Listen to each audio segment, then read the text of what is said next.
안녕하세요. 오늘 다룰 주제는 바로 국민성장펀드입니다. 무려 150조 원, 대한민국 경제의 미래를 바꿀 수도 있는 정말 천문학적인 돈이죠. 과연 이 거대한 약속이 우리에게 어떤 빛을 가져다 줄지, 또 어떤 그림자를 드리우게 될지 지금부터 함께 깊숙이 파헤쳐 보겠습니다. 150조 원. 사실 감이 잘 안 오는 액수잖아요. 우리나라 1년 예산의 거의 4분의 1에 달하는 그야말로 어마어마한 돈입니다. 이건 그냥 정책 하나 발표한 게 아니에요. 앞으로 20년 우리 경제의 체질 자체를 바꾸려는 거대한 실험이 시작됐다는 신호탄인 거죠. 자, 그럼 한번 제대로 들여다볼까요? 도대체 이 거대한 돈의 흐름은 뭘 위한 거고 또 어떻게 설계된 걸까요? 핵심은 생각보다 간단합니다.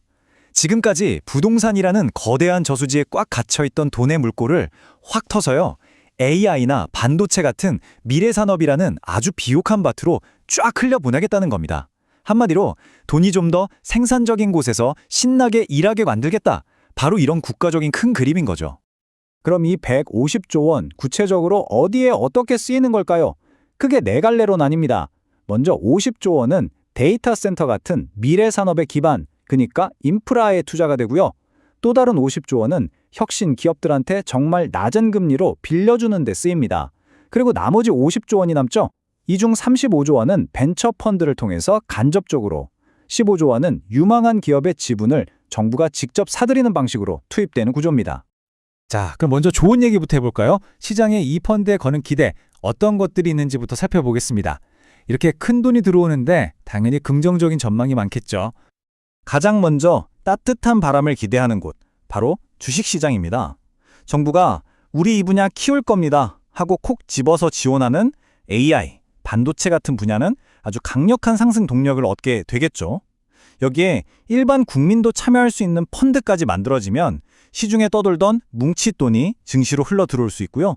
또 정부가 손실 일부를 막아주는 구조는 민간 투자를 더 활발하게 만들 겁니다. 이게 잘만 되면 늘 우리 증시의 발목을 잡던 코리아 디스카운트 문제도 해결할 실마리가 되지 않을까, 이런 기대감이 커지고 있는 거죠. 채권 시장이나 벤처 생태계에도 긍정적인 신호입니다. 신용도가 좀 낮아서 돈 구하기 어려웠던 혁신 기업들이 아주 낮은 금리로 자금을 조달할 수 있게 되니까 부도 위험이 줄어들 거고요. 꽁꽁 얼어붙었던 벤처 투자 시장에는 그야말로 마중물 역할을 톡톡히 해줄 거란 분석이 많습니다. 정말 투자에 목말랐던 기업들한테는 단비 같은 소식이죠.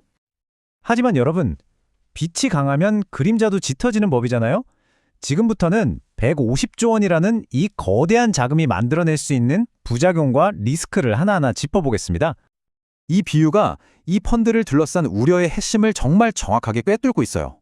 농사 잘 지으라고 힘들게 물개를 닦아놨는데 정작 그 물이 농부가 아니라 옆 동네 수영장으로 흘러 들어갈 수 있다는 거죠. 그러니까 아무리 좋은 의도로 시작했어도 자원이 엉뚱한 곳에 비효율적으로 배분될 수 있다는 가장 큰 리스크를 지적하는 겁니다. 구체적인 그림자는 크게 세 가지로 볼 수 있습니다. 첫째, 구축 효과라는 건데요. 정부의 선택을 받은 산업으로만 돈이 쏠리면서 오히려 다른 잠재력 있는 산업들은 자금 가뭄에 시달리게 되는 현상이에요. 둘째, 기업의 실제 실적과는 상관없이 정책 기대감만으로 주가가 막 폭등하는 자산 버블의 위험이 있고요. 그리고 마지막으로 시장 원리대로라면 사라져야 할 부실 기업에 정비자금이라는 인공호흡기를 달아주는 이른바 좀비 기업을 양산할 수 있다는 가능성입니다. 채권 시장을 보면 이런 양면성이 특히 뚜렷하게 드러납니다. 한편으로는 혁신 기업들의 자금 조달을 돕는 긍정적인 효과가 분명히 있죠. 하지만 다른 한편으로 보면 이 펀드의 재원을 마련하기 위해서 대규모로 국공채가 발행되면 시중금리가 올라갈 수 있거든요. 그럼 어떻게 될까요? 오히려 멀쩡한 일반 민간 기업들은 더 비싼 이자를 주고 돈을 빌려야 하는 그런 상황에 올 수도 있다는 겁니다. 그리고 가장 근본적인 위험, 바로 도덕적 해이 문제입니다. 이 펀드는요, 손실이 나면 정부가 일부를 대신 막아주는 일종의 안전망이 있어요. 바로 이 점 때문에 펀드를 운용하는 사람들이 어차피 손해나도 정부가 막아주니까 괜찮아, 이런 생각으로 위험 관리는 뒷전으로 하고 막무가내로 고위험 투자를 남발할 수 있다는 아주 날카로운 비판이 나옵니다. 자, 지금까지 나온 얘기들을 이 표 하나로 딱 정리할 수 있겠네요. 보시는 것처럼 주식시장은 특정 분야에겐 엄청난 기회지만 버블이라는 위험을 안고 있고요. 채권 시장은 혁신 기업을 돕는 동시에 금리 상승이라는 부담을 줍니다. 부동산도 마찬가지로 특정 지역엔 호재지만 투기 과열이라는 그림자를 동반하죠. 결국 모든 자산 시장에 빛과 그림자가 공존하는 셈입니다. 결국 이 거대한 프로젝트의 성공이냐 실패냐는 딱 하나의 질문으로 모아집니다. 과연 우리는 이 도전을 성공으로 이끌 수 있을까요? 결국 모든 질문은 하나로 모아집니다. 150조 원이라는 이 거대한 강물 속에서 우리는 과연 반짝이는 돌멩이가 아닌 진짜 보석을 골라낼 수 있을까요? 정치적인 입김이나 단기적인 시장 분위기에 휩쓸리는 게 아니라 오직 냉철한 기준으로 미래 가치를 판단하는 것. 바로 이 옥석 가리기에 성공하느냐 마느냐에 국민성장펀드의 운명, 그리고 대한민국의 경제의 다음 20년이 달려있다고 해도 과언이 아닐 겁니다.